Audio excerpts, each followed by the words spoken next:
What can I say? It's a dream come true. It's what I've worked for my whole career since I was a child, really. And it's been a long journey. Unusual, like it's been a long journey. Yeah, don't want to romanticize it.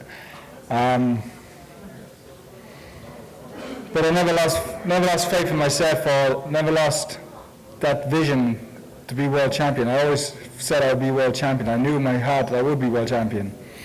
And in fights when I've been behind, I always had faith in myself that I would win. Good fight, Matt Korobov. He's a very good boxer, and I know I was behind the scorecards, but I knew I was patient and I would get chances.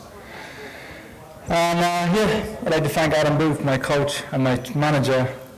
For the last 2 years, we've worked together very closely and grown stronger as friends, and our relationship as coach and boxer is getting stronger every day.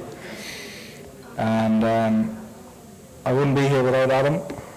Without doubt, I wouldn't be here without Adam. And that fight tonight was dedicated to Emmanuel Stewart. Was an honour of him. All that he did for me all the years.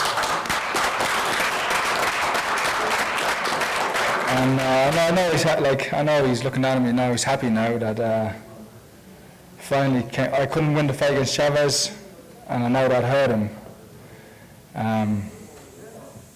It was a big disappointment for both of us. But when he passed away, I said I was going to win a world championship. It made my resolve even more determined to win a world title after he passed away, and I did it today. So it's pretty good.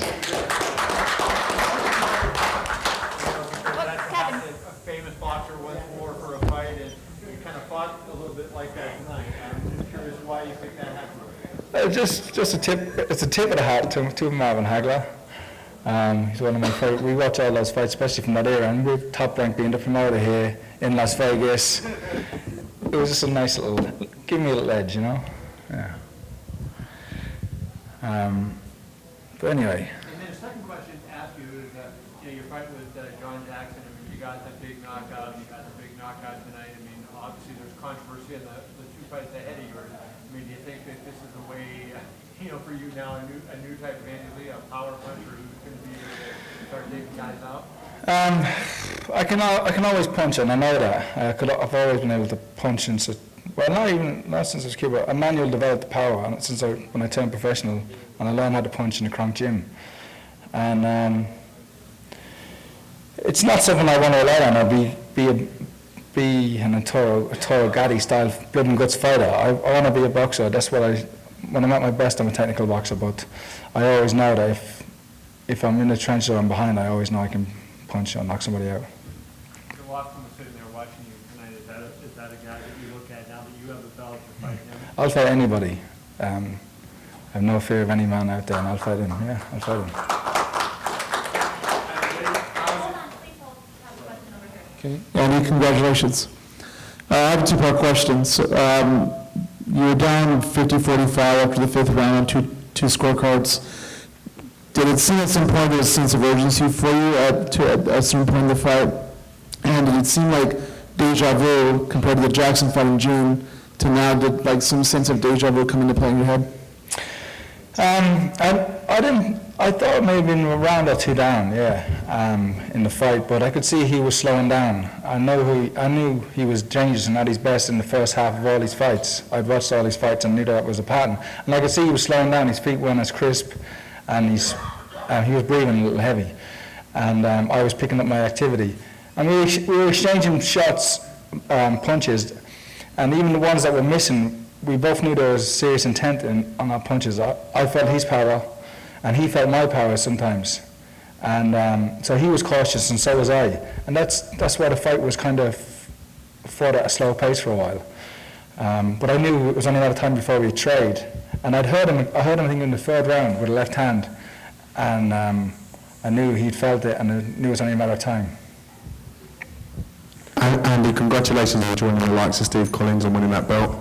This now sets up potentially a massive clash with Billy Joe Saunders, as he's the mandatory for this title. Can you talk to me a little bit about that? Hey, if he wants to come to Ireland, he's welcome to come over there. my first defence will be in Ireland, and I'm looking forward to bringing that belt home. It was always my dream to step off the plane in Shannon Airport with the belt, and I know there'll be a good crowd there. There'll be a good reception in Ireland when I get back. Am I right in thinking you're the first man of traveller heritage to win a world title? I think that's true. Yeah, I think that's the truth. But this championship was for me first, and my family second, and my country third. And as I said, I dedicated it to Emmanuel Stewart and to Adam Booth. Maybe we can get Adam up to say a few words. Who's been so good to me. Go on.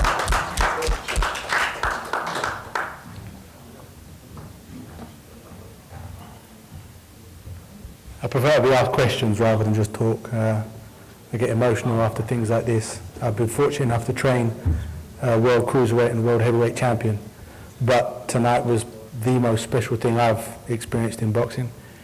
I'm privileged to be involved in helping finish the work that the great Emmanuel Stewart started, and I'm even more privileged, more than privileged, to have Andy Lee as a friend and a fighter that coach, and I couldn't be happier. So I'm just happy to be standing here talking to myself. Thanks.